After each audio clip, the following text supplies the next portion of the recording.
নমস্কার। গতদিন আমরা হরপ্পা সভ্যতা সম্পর্কে ৩৫টি প্রশ্ন নিয়ে আলোচনা করেছি। আজকে তার পরবর্তী টপিক বৈদিক সভ্যতা সম্পর্কে আমরা ৪০টি প্রশ্ন নিয়ে আলোচনা করব। প্রথম প্রশ্ন, বৈদিক যুগের সময়সীমা কত ছিল? আমরা জানি যে হরপ্পা সভ্যতা ধ্বংসের পরেই আরও একটি সভ্যতা গড়ে উঠছে, কিন্তু সেটি ছিল একটা গ্রামীণ সভ্যতা, যা সাধারণত বৈদিক সভ্যতা নামে পরিচিত ছিল, এবং এই সভ্যতার সময়কাল ছিল ১৫০০ থেকে ৬০০ খ্রিস্টপূর্বাব্দ। কিন্তু যেহেতু এখানে প্রশ্ন দেওয়া হয়েছে বৈদিক যুগ সম্পর্কে, তাই আমাকে টোটাল যে সভ্যতা অর্থাৎ ঋগ বৈদিক এবং পরবর্তী বৈদিক টোটাল বিষয়টা আমাকে এখানে বলতে হবে। তাহলে আমাদের উত্তর হবে কি? অপশন ডি, ১৫০০ থেকে ৬০০ খ্রিস্টপূর্বাব্দ। ঋগ বৈদিক ছিল ১৫০০ থেকে ১০০০ খ্রিস্টপূর্বাব্দ এবং পরবর্তী বৈদিক ছিল ১০০০ থেকে ৬০০ খ্রিস্টপূর্বাব্দ। পরবর্তী প্রশ্ন, আর্যদের ভাষা কী ছিল? আর্যদের ভাষা ছিল সংস্কৃত। বৈদিক সাহিত্য ও ধর্মীয় গ্রন্থ রচনার জন্য এগুলি ব্যবহৃত হয়েছিল। আমি গতদিন বলেছিলাম যে চিত্রলিপি এই পিক্টোগ্রাফিক সাধারণত ব্যবহার হয়েছিল হরপ্পাতে। এগুলো ছিল বিভিন্ন চিত্রের সমন্বয়ে বোঝানো, কিন্তু আমরা এই সময় থেকে দেখছি সংস্কৃত ভাষাটি উঠে আসছে, এবং আরও পরের দিকে আমরা পালি এবং প্রাকৃতগুলো সেগুলো দেখব। এবং একইভাবে দেখছি যে 4টি বেদ রয়েছে, সেই বেদ বা আরও যে সমস্ত ধর্মীয় গ্রন্থ সেগুলো সম্পূর্ণভাবে সংস্কৃত ভাষায় রচনা করা হয়েছিল। পরবর্তী প্রশ্ন, বালগঙ্গাধর তিলকের মতে আর্যরা কোন অঞ্চল থেকে এসেছেন? আমরা দেখছি আর্যদের এই তত্ত্বকে কেন্দ্র করে বিভিন্ন তর্ক বিতর্ক দেখা দিচ্ছে, এবং স্বাভাবিকভাবেই আর্যরা আমাদের দেশের অন্তর্গত নাকি তারা বাইরের কোনো অঞ্চল থেকে ভারতে প্রবেশ করছেন, এই বিষয়টাকে কেন্দ্র করে বিভিন্ন তর্ক বিতর্ক জন্ম নিয়েছে। যেভাবে আমরা হরপ্পা সভ্যতার পতনকে দেখছি, সেই বিষয়টাকে নিয়ে যেমনভাবে তর্ক বিতর্ক চলছে, ঠিক এই বিষয়টি নিয়েও তর্ক বিতর্ক হচ্ছে, যার মধ্যে একজন অন্যতম হচ্ছেন বালগঙ্গাধর তিলক। বালগঙ্গাধর তিলক তিনি বলছেন যে আর্যরা সাধারণত আর্কটিক অঞ্চল, যেটাকে বলা হয় উত্তর মেরু, সেই উত্তর মেরু অঞ্চল থেকে তারা এখানে প্রবেশ করেছে। কিন্তু আরও অন্যান্য যারা পণ্ডিতগণ রয়েছেন তারা কিন্তু কোনোভাবেই মনে করেন না যে আর্যরা বাইরে থেকে এসেছেন বা আর্কটিক অঞ্চল থেকে এসেছেন। সেক্ষেত্রে আমরা আরও ডিটেলসে জানব।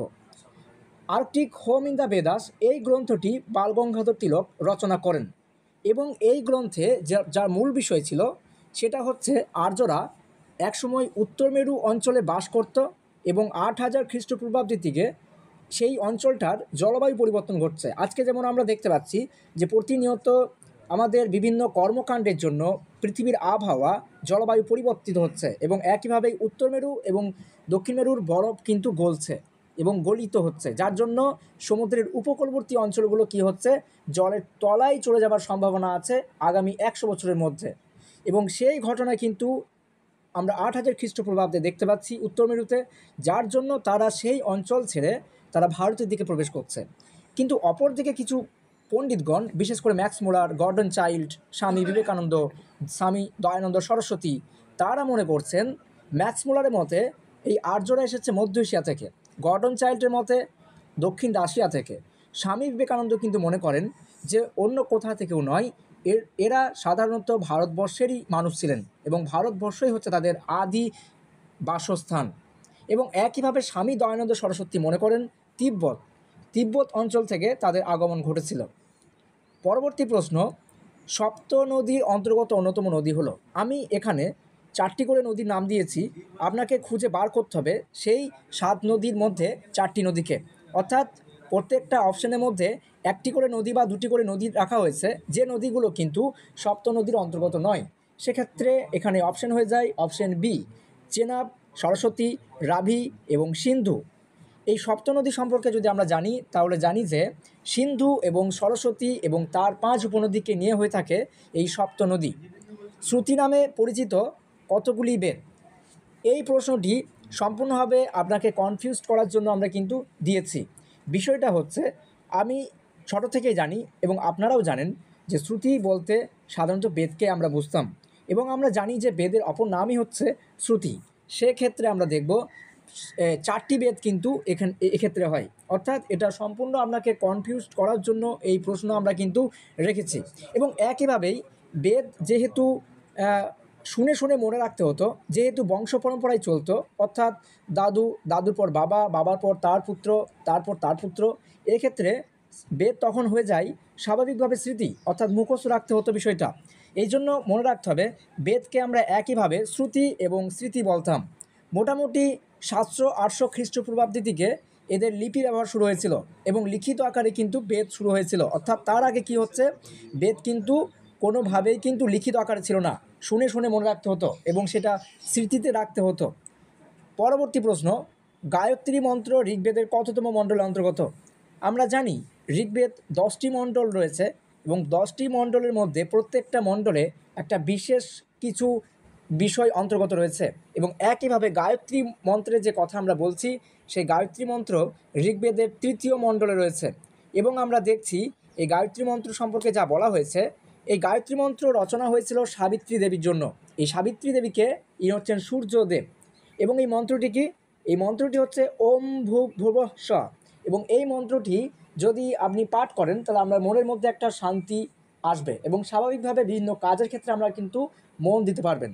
আপনারাও পাঠ করুন, সামনে এক্সাম রয়েছে, বুঝতেই পারছেন, মন শান্ত থাকবে। এবং একইভাবেই যে সাবিত্রী মন্ত্র নামেও পরিচিত এই গায়ত্রী মন্ত্রকে কিন্তু সাবিত্রী মন্ত্র কিন্তু বলা হচ্ছে। এবং আমরা দেখছি এই মন্ত্রটি যিনি রচনা করছেন তিনি হচ্ছেন ঋষি বিশ্বামিত্র। এই ঋষি বিশ্বামিত্র কে ছিলেন? এই ঋষি বিশ্বামিত্র ছিলেন, আমরা দেখব, রাজা সুদাস যিনি ছিলেন সেই রাজা সুদাসের একজন পুরোহিত ছিলেন। রাজা সুদাসের সঙ্গে তার সম্পর্ক খারাপ হয়, যার জন্য আমরা পরবর্তীকালে দেখছি 10 রাজার যুদ্ধ হয়েছিল এবং এই বিশ্বামিত্র তিনি 10টি আর্য এবং অনার্য উপজাতিদের নিয়ে সংগঠন তৈরি করে সুদাসের বিরুদ্ধে যুদ্ধ করছেন। যদিও শেষ পর্যন্ত সুদাস জয়লাভ করেন এবং সেক্ষেত্রে 10 রাজার যুদ্ধ তারা কিন্তু হেরে যায়। এটা হচ্ছে বিষয়। পরবর্তী প্রশ্ন, সত্যমেব জয়তে কথাটি পাওয়া যায়। এই সত্যমেব জয়তে কথাটি কিন্তু বর্তমানে এটা কিন্তু আমাদের যে জাতীয় প্রতীক, সেই জাতীয় প্রতীকের ঠিক নিচেই কিন্তু লেখা আছে। কিন্তু এই সত্যমেব জয়তে কথাটি প্রথম আমরা পেয়েছিলাম একটি উপনিষদে, আর সেই উপনিষদের নাম হচ্ছে কি? মুন্ডক উপনিষদ। কিন্তু এই উত্তরটা করার সময় একটু খেয়াল রাখবেন, যদি এখানে মুন্ডুক না থেকে যদি থাকতো মান্ডুক্য উপনিষদ এবং মুন্ডক উপনিষদ, সেক্ষেত্রে আপনাকে অপশন করতে হবে মুন্ডক উপনিষদ। শুনতে বা দেখতে কাছাকাছি হলেও দুটি কিন্তু আলাদা আলাদা উপনিষদ। এবং বলে রাখা ভালো, সত্যমেব জয়তে কথাটি একটা সংস্কৃত শব্দগুচ্ছ থেকে এসেছে, অর্থাৎ যার বাংলা হচ্ছে কি? সত্যের জয় হোক। এবং একইভাবে আমরা দেখব এটা জাতীয় প্রতীকের নিচে লেখা ছিল দেবনাগরী লিপিতে। এবং এই শব্দটা সবথেকে ফেমাস হয়েছিল ভারতবর্ষে 1918 সালের দিকে, যখন পণ্ডিত মদন মোহন মালব্য যখন জাতীয় রাজনীতিতে এটাকে ছড়িয়ে দিচ্ছেন। এবং আমরা দেখছি উপনিষদ সম্পর্কে আমরা জানব। উপনিষদ কথার অর্থ হচ্ছে কারো নিকটে বসে কিছু শেখা, এবং সাধারণত বলা হয়ে থাকে গুরুর নিকটে বসে কিছু শিখছেন, অর্থাৎ নিকটে উপবেশন করা। উপনিষদ টোটাল সংখ্যা হচ্ছে 200 এবং যার মধ্যে প্রধান হচ্ছে 108টি। কিন্তু এই 108টির মধ্যেও কিছু মুখ্য উপনিষদ আছে, তার সংখ্যা হচ্ছে আপনার কত? মাত্র 14টি। পরবর্তী প্রশ্ন, বৈদিক যুগের সম্পদের মাপকাঠি কী ছিল? দেখুন, বৈদিক যুগে সম্পত্তি বলতে সাধারণত বোঝানো হতো গবাদি পশু। সেখানে কিন্তু গবাদি পশুই কিন্তু সব কিছু ছিল, অর্থাৎ গরুকে যথেষ্টভাবে কিন্তু সেখানে গুরুত্ব দেওয়া হতো। আজকে আমাদের সম্পদ বলতে অনেক কিছু বোঝাই, সব কিছুই বোঝাই। আপনার একটা বাড়ি, সেটাও আপনার সম্পদ। আপনার সোনা, সেটাও একটা সম্পদ। আপনার আরও একটা গাড়ি, সেটাও আপনার সম্পদ। কিন্তু আজ থেকে আমরা যখন প্রায় 3500 বছর আগে ছিলাম, 3000 বছর আগে ছিলাম, তখন কিন্তু সম্পদ বলতে সাধারণত গরুকেই কিন্তু বোঝানো হতো। অর্থাৎ গরু এতটাই সেখানে মূল্যবান, যার জন্য ঋগ্বেদে 176 বার, একবার দুইবার নয়, 176 বার তার শব্দটা উচ্চারিত হয়েছে। এবং ঋগ বৈদিক যুগে গরুর মাংস খাবার কিন্তু কোনো নিষিদ্ধ নেই, অর্থাৎ গরু মাংস কিন্তু খাওয়া যেত এবং তারা কিন্তু ভক্ষণ করত। কিন্তু পরবর্তী বৈদিক যুগে গরুর মাংস কিন্তু একটা নির্দেশ দেওয়া হলো, অর্থাৎ খাওয়ার ক্ষেত্রে, ভক্ষণের ক্ষেত্রে একটা যথেষ্টভাবে কিন্তু রেস্ট্রিকশন চলে এলো। এবং আমরা দেখব যারা অতিথি আসতেন বাড়িতে, তাদেরকে মাংস খাওয়ানো হতো, গরুর মাংস বা গো মাংস, এবং সেই অতিথিকে বলা হতো গোগ্ন।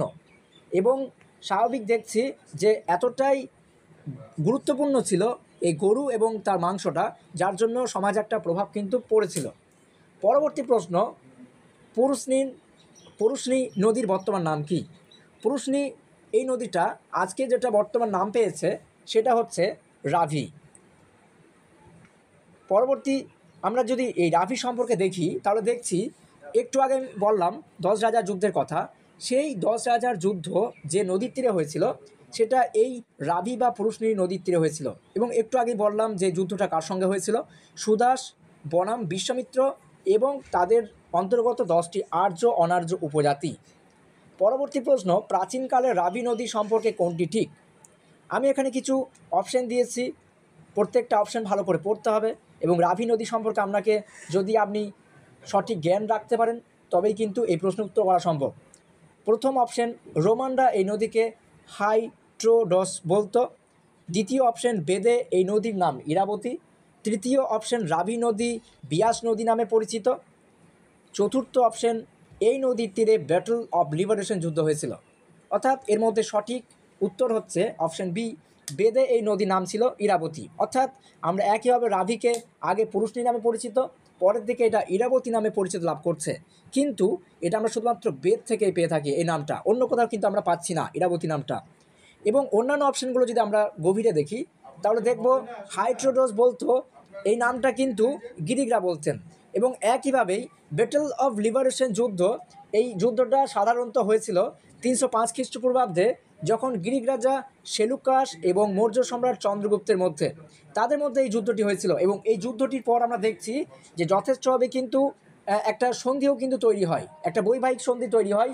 সেই বৈবাহিক সন্ধিতে চন্দ্রগুপ্ত মৌর্য তিনি সেলুকাসের কন্যাকে হেলেনা বলে যিনি পরিচিত ছিলেন তার সঙ্গে বিবাহ তিনি কিন্তু করছেন, এবং সেই সন্ধির মধ্য দিয়ে একটা বৈবাহিক সম্পর্ক তৈরি হচ্ছে এবং একইভাবেই আন্তর্জাতিক বিবাহ বলেও পরিচিত করা হচ্ছে। অর্থাৎ ঐতিহাসিক মহলে এটাকে বলা হচ্ছে এটা একটা প্রথম আন্তর্জাতিক বিবাহ। এবং এই সন্ধির মাধ্যমে 500 কিন্তু হাতিও কিন্তু দেওয়া হয়েছিল সেলুকাসকে। এবং আমরা পরবর্তী প্রশ্নে চলে যাব, সঙ্গীতের বিষয়ে কোন বেদে আলোচনা করা হয়েছে? সঙ্গীত সম্পর্কে আলোচনা করা হয়েছে যে 4টি বেদ রয়েছে তার মধ্যে অন্যতম হচ্ছে সামবেদ। এবং আমরা দেখব বাকি যে বেদগুলো সেখানে কি কি আলোচনা হয়েছে এবং কি কি উপবেদ রয়েছে। ঋগ্বেদ, ঋগ্বেদে সাধারণত ভেষজ বিদ্যা এবং শরীর স্বাস্থ্য নিয়ে আলোচনা হয়েছে এবং এর উপবেদ রয়েছে আয়ুর্বেদ। সামবেদ সেখানে সঙ্গীত, এবং স্বাভাবিকভাবে আমরা দেখছি এটা গান্ধর্ব বেদ উপবেদ নামে পরিচিত রয়েছে। যে যজুর্বেদের কথা আমরা বলছি, তৃতীয় বেদ, সেখানে কিন্তু যুদ্ধবিদ্যা সম্পর্কে আলোচিত হয়েছে এবং এর কিন্তু যে আমরা উপবেদ দেখছি তার নাম হচ্ছে ধনুর্বেদ। এবং পরবর্তী বেদ হচ্ছে অথর্ববেদ, যার কিন্তু আমরা দেখছি যে শিল্প ও স্থাপত্য ভাস্কর্য নিয়ে আলোচনা হয়েছে এবং এর উপবেদ হচ্ছে শিল্পবেদ। অর্থাৎ এখানে শিল্প সংক্রান্ত কিন্তু আলোচনা কিন্তু হয়েছে। এবং আমরা দেখছি যে যজুর্বেদ কতগুলি ভাগে বিভক্ত। যজুর্বেদ সাধারণত 2টি ভাগে বিভক্ত। আমরা জানি 1 চন্দ্র আর 2 পক্ষ। সেই 2টি পক্ষ কি শুক্লপক্ষ আর কৃষ্ণপক্ষ। তাই দেখছি যজুর্বেদ সাধারণত 2টি ভাগে বিভক্ত রয়েছে। পরবর্তী প্রশ্ন, আত্মার স্থানান্তর ও কর্মের ধারণা নিচের কোনটির মধ্যে অন্তর্গত? এটি হচ্ছে সাধারণত বৃহৎ আরণ্যক উপনিষদের মধ্যে অন্তর্গত। পরবর্তী প্রশ্ন, বেদ শব্দের অর্থ কী? আমরা জানি যে বেদ মানে হলো জ্ঞান, অর্থাৎ নলেজ। আমাদের নলেজ কিন্তু এই বেদ পড়লে কিন্তু পারে। অর্থাৎ এই বেদ কিন্তু সমস্ত বিষয় নিয়ে আলোচনা করছে, রাজনীতি, অর্থ, ধর্ম, সংস্কৃতি, আইন কানুন সব কিছুর মধ্যে কিন্তু অন্তর্গত রয়েছে। তাই স্বাভাবিকভাবেই বিদ ধাতু থেকে এসেছে। এবং সাধারণত এখানে জ্ঞান বলতে আধ্যাত্মিক জ্ঞানকে বোঝায়। আমাদের যে পঞ্চ ইন্দ্রিয়, আমাদের যে ইন্দ্রিয়গুলো রয়েছে সেই জ্ঞানটাকে নয়, সাধারণত আধ্যাত্মিক জ্ঞানকে বোঝানো হয়ে থাকে। পরবর্তী প্রশ্ন, প্রথম বিবৃতি, বিবৃতিমূলক প্রশ্ন। প্রথম বিবৃতি, ব্রজপতি চারণভূমির তত্ত্বাবধায়ক ছিলেন। দ্বিতীয় বিবৃতি, সেনানী ছিলেন সেনাবাহিনী প্রধান। 2টি বিবৃতি সঠিক, তাই এক্ষেত্রে উত্তর হয়ে যায় অপশান সি। পরবর্তী প্রশ্ন, প্রথম ব্যাখ্যা, ঋগ্বৈদিক সাহিত্যে বাঘের উল্লেখ আছে। দ্বিতীয় ব্যাখ্যা, ঋগ্বৈদিক সাহিত্যে হাতির উল্লেখ নেই। আপনাকে ভালো করে খেয়াল রাখতে হবে ঋগ্বৈদিক সাহিত্যে কিসের উল্লেখ আছে, কিসের উল্লেখ নেই। সেক্ষেত্রে আপনাকে চেষ্টা করতে হবে এগুলোকে একটু জানার। আমি বলে রাখি, ঋগ্বৈদিক সাহিত্যে যেগুলো উল্লেখ নেই সেগুলোর মধ্যে অন্যতম হলো বাঘ, হাতি এবং লবণ। লবণের কোনো উল্লেখ নেই, হাতির কোনো উল্লেখ নেই, বাঘের কোনো উল্লেখ নেই। তাই এক্ষেত্রে আমাদের উত্তর হয়ে যায় প্রথম ব্যাখ্যা ভুল, দ্বিতীয় ব্যাখ্যা ঠিক, অপশন বি। আর লবণের উল্লেখও কিন্তু কোনোভাবেই ঋগ্বৈদিক সাহিত্যে আমরা পাই না। ঋগ্বেদের কততম মণ্ডলে শত অনিত্র নৌ এই শব্দটা আমরা পেয়েছি? এই শব্দটির মাধ্যমে প্রথমেই যেটা আমাদের বোঝানো হয়েছে সেটা হচ্ছে বাণিজ্য সংক্রান্ত, অর্থাৎ নৌকার মাধ্যমে আমরা জল বাণিজ্য করছি কোনো একটা অঞ্চলের সঙ্গে। তাই স্বাভাবিকভাবেই এটি ব্যবহার হয়েছে সপ্তম এবং দশম এই মণ্ডলে। বণিক কথার অর্থ কী? বণিক বলতে বণিককে বোঝানো হয়, কিন্তু কোন বণিককে? যদি শুধুমাত্র বণিক অপশন থাকতো তাহলে হতো, কিন্তু আমি এখানে যেহেতু আর্য বণিক এবং অনার্য বণিক এই দুটি শব্দ ব্যবহার করেছি, তাই আপনাকে এখানে যেটা উত্তর করতে হবে সেটা হবে কি, অনার্য বণিককে বোঝানো হয়েছে। পরবর্তী প্রশ্ন, ব্রাহ্মণ, ক্ষত্রিয়, বৈশ্য এবং শূদ্র এই চার বর্ণের উৎপত্তির কাহিনী জানা যায় কোন মণ্ডল থেকে? এই চার বর্ণ অর্থাৎ ব্রহ্মার বিভিন্ন শরীরের অংশ থেকে তৈরি হয়েছে, তার কথা আমরা দশম মণ্ডল থেকে পাচ্ছি। যে ব্রহ্মার মুখ থেকে ব্রাহ্মণের, এবং পরের দিকে আমরা দেখছি তার পা থেকে, পদযুগল থেকে যে শূদ্রের, অর্থাৎ শূদ্রকে কতটা খারাপভাবে দেখানো হচ্ছে এখানে, তার পা থেকে তৈরি হচ্ছে, অপরদিকে মুখ থেকে ব্রাহ্মণের জন্ম হচ্ছে। এটা কিন্তু এক ধরনের পার্থক্য করা হচ্ছে, শ্রেণী বৈষম্য তৈরি করা হচ্ছে। এবং আমরা দেখছি যে পরবর্তী বৈদিক যুগে যারা রাজা ছিলেন তাদেরকে বিভিন্নভাবে পরিচিত দেওয়া হয়েছে। যারা উত্তরের তাদের জন্য এক নাম, যারা দক্ষিণে তাদের জন্য আরেক নাম, যারা পূর্বের তাদের জন্য আরেক নাম, যারা পশ্চিমের তাদের জন্য আরেক নাম। এক্ষেত্রে আমাদের প্রশ্ন বলা হয়েছে যে পরবর্তী বৈদিক যুগে উত্তরের রাজা কী নামে পরিচিত ছিলেন। তখন আপনাকে কিন্তু জানতে হবে যে উত্তর, দক্ষিণ, পূর্ব, পশ্চিম কাকে কোনটা কি বলা হচ্ছে। সেক্ষেত্রে আমাদের উত্তর হবে অপশন এ, বিরাট। এবং স্বাভাবিকভাবে বাকিগুলো জেনে রাখা ভালো, জেনে রাখুন। উত্তরে যিনি রাজা তাকে আমরা বলছি বিরাট, কিন্তু দক্ষিণের যিনি তাকে বলা হচ্ছে ভোজ। পূর্বের যিনি মানে আমাদের এই অঞ্চলটা, তাদেরকে বলা হচ্ছে সম্রাট, এবং পশ্চিমের জন্য যে শব্দ ব্যবহার করা হচ্ছে তাদের বলা হচ্ছে সরাট। পরবর্তী প্রশ্ন, বিদেহ রাজ্য প্রতিষ্ঠা করেন কে? দেখুন, যখন আর্যরা বিভিন্ন অঞ্চলে ছড়িয়ে পড়ছে, বিশেষ করে পূর্ব দিকে, দক্ষিণ দিকে, এই পর্বে আমরা দেখছি দক্ষিণের যিনি এই সভ্যতা প্রসার করেছেন এবং প্রসার ঘটিয়েছেন তিনি হচ্ছেন ঋষি অগস্ত্য, এবং পূর্ব দিকে যিনি ঘটাচ্ছেন তিনি হচ্ছেন বিদেহ মাধব, এবং ইনি বিহার পর্যন্ত এসেছেন এবং বিদেহ রাজ্য প্রতিষ্ঠা করছেন, এবং সেই বিদেহ রাজ্য তিনি প্রতিষ্ঠা করে আর্য সভ্যতার একটা বিস্তার এবং প্রসার কিন্তু ঘটিয়েছেন। এবং আমরা পরের দিকে দেখছি যে আর্য সভ্যতা কীভাবে বিভিন্ন অঞ্চলে ছড়িয়ে পড়ছে তার একটা কিন্তু বিষয় আমরা জানছি। ইনি কিন্তু আগুন জ্বালাতে জ্বালাতে বন জঙ্গলগুলো পরিষ্কার করতে করতে আর্য সভ্যতার কিন্তু বিস্তার ঘটিয়েছিলেন। পরবর্তী প্রশ্ন ব্যাখ্যামূলক।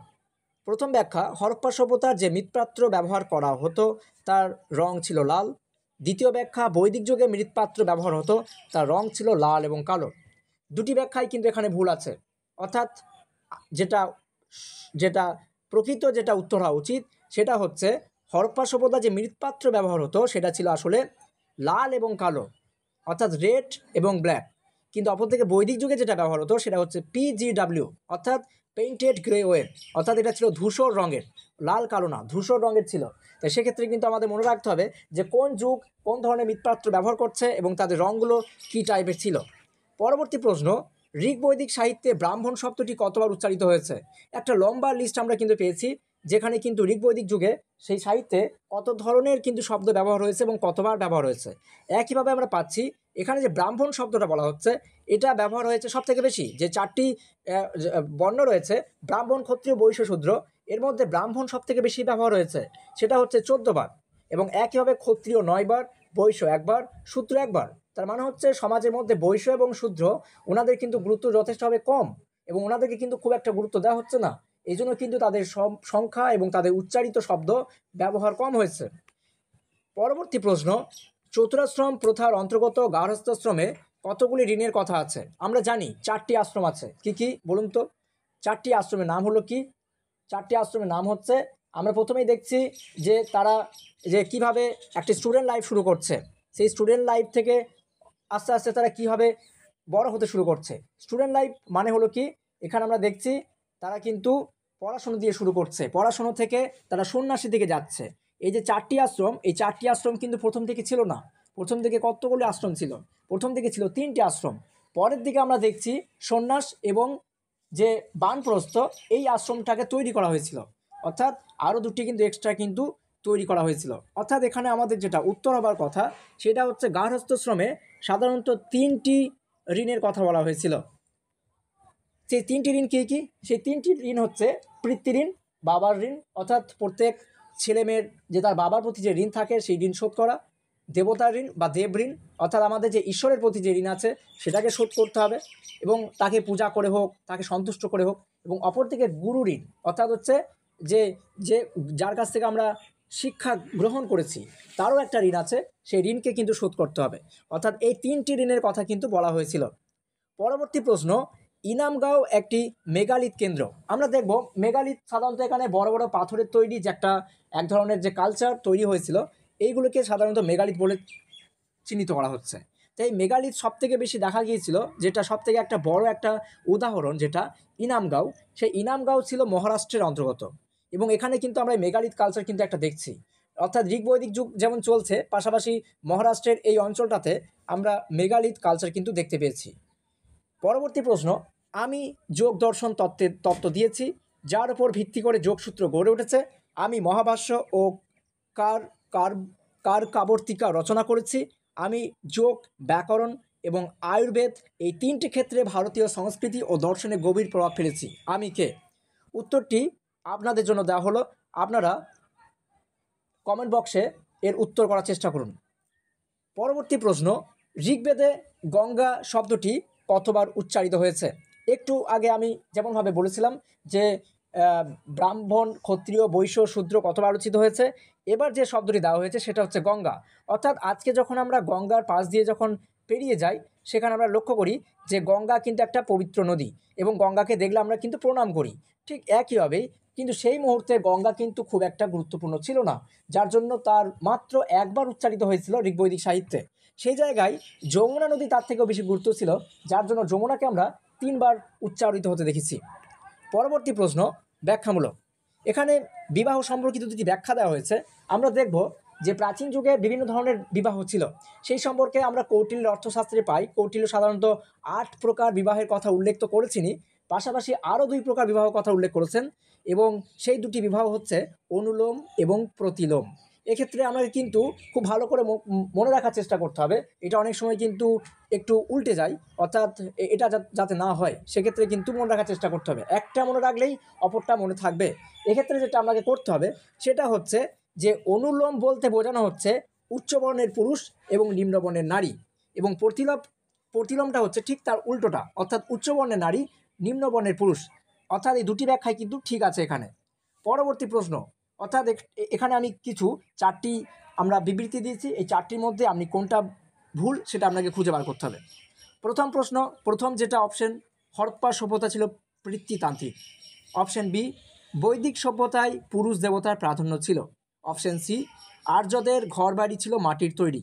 অপশন ডি, আর্যদের কাছে ঘোড়া ছিল গুরুত্বপূর্ণ প্রাণী।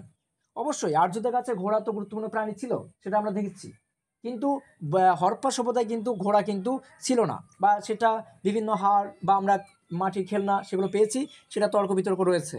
এবং আর্যদের ঘরবাড়ি কিন্তু মাটির তৈরি ছিল, যেখানে হরপ্পাদের ঘরবাড়ি তৈরি হয়েছিল ইটের তৈরি, 2তলা 3তলা, সেখানে কিন্তু আমরা দেখেছি।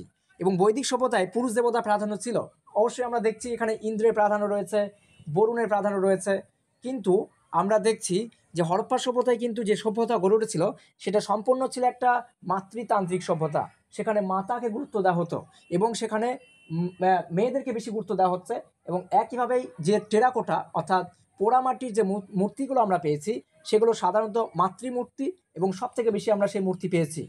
অর্থাৎ একইভাবেই হরপ্পা সভ্যতা যেমন নগর সভ্যতা, অর্থাৎ একটা পিতৃতান্ত্রিক সভ্যতা, অপরদিকে বৈদিক সভ্যতা যেমন একটা গ্রামীণ সভ্যতা, ঠিক একইভাবে পুরুষতান্ত্রিক সভ্যতা। এটা কিন্তু আমাদের মনে রাখতে হবে। পরবর্তী প্রশ্ন, বৈদিক সভ্যতায় যে লিপি ব্যবহার হতো সেটি কি? গতদিন আমরা চিত্রলিপি নিয়ে কথা বলেছি, বুস্ট্রোফেডন নিয়ে কথা বলেছি। আজকে আমরা যে বিষয়টা দেখছি, আমরা আগেই বলেছি যে ঋগ্বৈদিক যুগে যে বেদগুলো রচনা হয়েছিল সেগুলো কিন্তু প্রথম দিকে রচিত হয়নি, সেগুলো বংশ পরম্পরায় শুনে শুনে মনে রাখতে হতো, শ্রুতি এবং স্মৃতি নির্ভর ছিল। পরের দিকে মোটামুটি 700-800 খ্রিস্টপূর্বাব্দে যখন লিপির আবিষ্কার হয়, তখন থেকে কিন্তু লিখে রাখার ব্যবস্থা করা হয়, এবং তখন কিন্তু আর বংশ পরম্পরায় মুখস্থ করার কোনো বিষয় ছিল না, সেগুলো বই থেকে তারা পড়তে পারতো, এবং যে লিপি ব্যবহার হয়েছিল সেটাকে সাধারণত রৌখিক লিপি বলা হতো।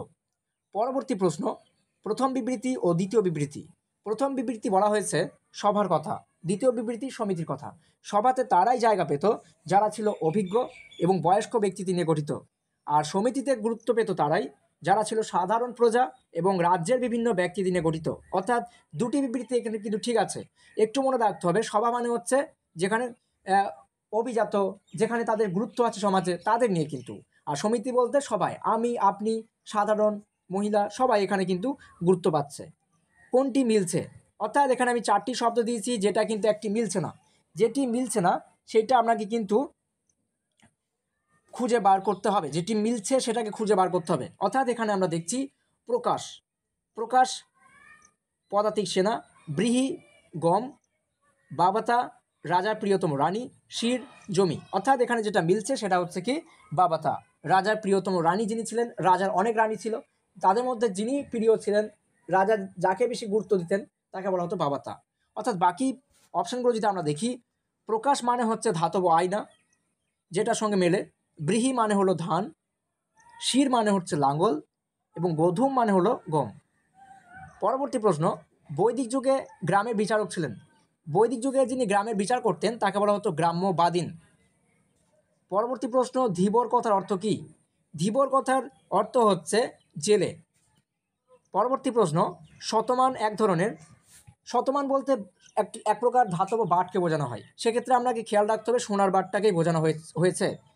পরবর্তী প্রশ্ন, উত্তর বৈদিক পর্বে কতগুলি আশ্রম ছিল?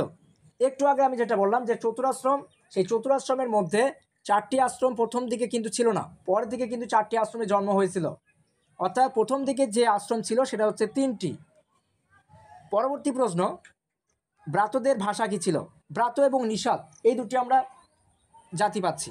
ব্রাত যারা ছিলেন তারা সাধারণত ছিলেন আর্য, কিন্তু এদের পেশা যেটা ছিল, জীবিকা যেটা ছিল পশুপালন। অর্থাৎ এরা কিন্তু যারা কৃষিজীবী আর্য তাদের মতো করে এরা কিন্তু বসবাস করছিল না কোনো একটা জায়গায়, এরা কিন্তু করছিল কি যাযাবর জীবনযাপন। এবং এদের উত্তরটা কী হবে, ভাষা কি? এদের ভাষা ছিল প্রাকৃত ভাষা। এরা ভাষাকে বেছে নিয়েছিল প্রাকৃত, এবং এদের ধর্মবিশ্বাস ছিল শৈব।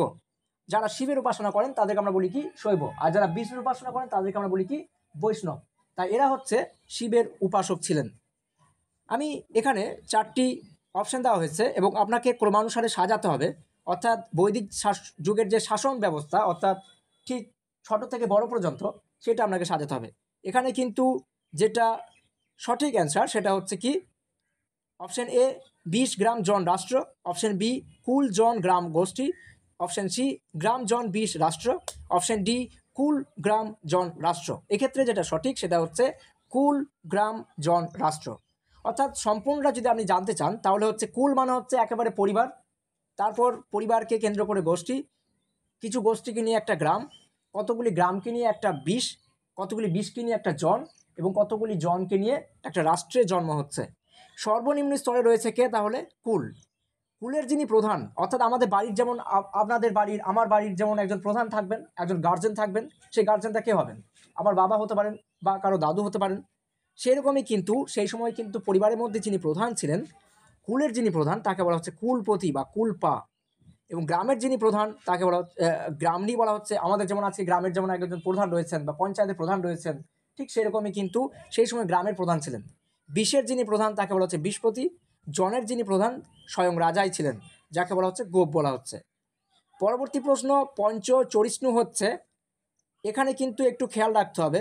সাধারণত আমি পঞ্চচরিষ্ণুর অপশানগুলোর মধ্যে রেখেছি দুর্গ, কর, যুদ্ধ কৌশল এবং চলমান দুর্গ। বিষয়টা হচ্ছে যদি থাকে দুর্গ তাহলে শুধুমাত্র যদি দুর্গ থাকে তাহলে দুর্গ দেবেন, যদি চলমান দুর্গ শব্দটা থাকে তাহলে সেক্ষেত্রে আপনাকে চলমান দুর্গ অপশানটাকে বেছে নিতে হবে। না হলে কিন্তু আগের দিন যেমনভাবে আমি বলেছিলাম যে কোন জায়গায় ল্যাপিস লাজুলি পাওয়া যায়, সেখানে আমি যদি আফগানিস্তান রেখেছিলাম শুধুমাত্র তাহলে আফগানিস্তান উত্তর হতো। কিন্তু যদি সেই ক্ষেত্রে বাদাকশন থাকতো আর আফগানিস্তান থাকতো তাহলে আপনাকে কোন অপশানটা নিতে হবে? বাদাকশন। ঠিক একইভাবে পঞ্চচরিষ্ণুর ক্ষেত্রে আপনাকে কোন অপশানটা নিতে হবে? চলমান দুর্গ, অর্থাৎ দুর্গ নয় চলমান দুর্গ। এবং এই পঞ্চচরিষ্ণু কখনো কখনো পুরচরিষ্ণু নামেও পরিচিত ছিল। পরবর্তী প্রশ্ন, সন্ন্যাস আশ্রম কোন বয়সে হতো সাধারণত? সাধারণত আমরা জানি যে মানুষের বয়সটাকে 0 থেকে 100 পর্যন্ত ভাগ করা হয়েছে। 0 থেকে 25, 0 থেকে 25 বছর বয়স একটা, 26 থেকে 50 একটা, 51 থেকে 75 একটা, এবং 76 থেকে 100 পর্যন্ত একটা। প্রথমে যেটা হচ্ছে সন্ন্যাস আশ্রম সাধারণত পড়ছে একেবারে শেষ আশ্রম, চতুর্থ আশ্রম। তাই এক্ষেত্রে যেটা উত্তর হবে সেটা হচ্ছে 76 থেকে 100, অপশান ডি। এবং স্বাভাবিকভাবে আমরা 4টি যে আশ্রম রয়েছে সেই 4টি আশ্রম হচ্ছে ব্রহ্মচর্য, যেটা আমি আগেই বলছিলাম স্টুডেন্ট লাইফ, যেখানে কিন্তু ছাত্ররা বিদ্যা নিতে যাচ্ছে এবং উপনয়ন সংস্কারের মাধ্যমে বিদ্যা নিচ্ছে। বয়সটা হচ্ছে 0 থেকে 25 বছর। গার্হস্থ্যাশ্রম সর্বশ্রেষ্ঠ আশ্রম বলে মনে করা হচ্ছে এই আশ্রমটাকে, কারণ এই আশ্রমে একজন ব্যক্তি তিনি বিবাহ করেন এবং তিনি সংসার জীবনের মধ্যে প্রবেশ করেন এবং তিনি তার পিতার বিভিন্ন দায়িত্বগুলো তিনি নিতে কিন্তু শুরু করছেন। এই জন্য এটাকে বলা হয়ে থাকে সর্বশ্রেষ্ঠ আশ্রম। এবং এই আশ্রম সাধারণত 26 থেকে 50 বছরের মধ্যে হয়ে থাকে। এই আশ্রমের মধ্যেই আপনার সেই 3 ঋণ, যেটা পিতার ঋণ, দেবতাদের ঋণ এবং আপনার যে গুরুর ঋণ, সেটাকে আমরা কিন্তু পালন করতে হচ্ছে। পরবর্তী আশ্রম বানপ্রস্থ, এটা সাধারণত হয়ে থাকে 50 থেকে 75 বছর। যখন আপনার বয়স 50 থেকে 75, তখন আপনি আপনার সমস্ত দায় দায়িত্ব আপনার ছেলের হাতে তুলে দিয়ে আপনি তখন ঈশ্বর ধ্যান এ মগ্ন হবেন। এবং শেষ আশ্রম যেটা বলা হচ্ছে সন্ন্যাস, যেটা শেষ আশ্রম, চতুর্থ আশ্রম, সেই আশ্রমের মূল বিষয় যেটা হচ্ছে সেটা হচ্ছে সব কিছু ত্যাগ করে আপনি চলে যাবেন বনে, সেই বনে ফলমূল খাবেন এবং আপনি ঈশ্বর নাম জপ করবেন। আমাদের আজ এই পর্যন্ত। পরবর্তী ক্লাস আগামীকালের মধ্যে হবে। যদি এই সম্পূর্ণ ভিডিওটি 150টি লাইক পেয়ে থাকে তাহলে আমরা কিন্তু পরবর্তী ক্লাস নিয়ে আসব। অর্থাৎ আমরা পরবর্তী প্রশ্ন 76 থেকে শুরু করব। পরবর্তী যে টপিক রয়েছে সেই টপিকের উপর। পরবর্তী যে টপিকটি নিয়ে আমরা আলোচনা করব সেইটি ষোড়শ মহাজনপদ এবং একইভাবে যে সমস্ত প্রতিবাদী ধর্মের উত্থান ঘটছে সেই সম্পর্কিত। ধন্যবাদ।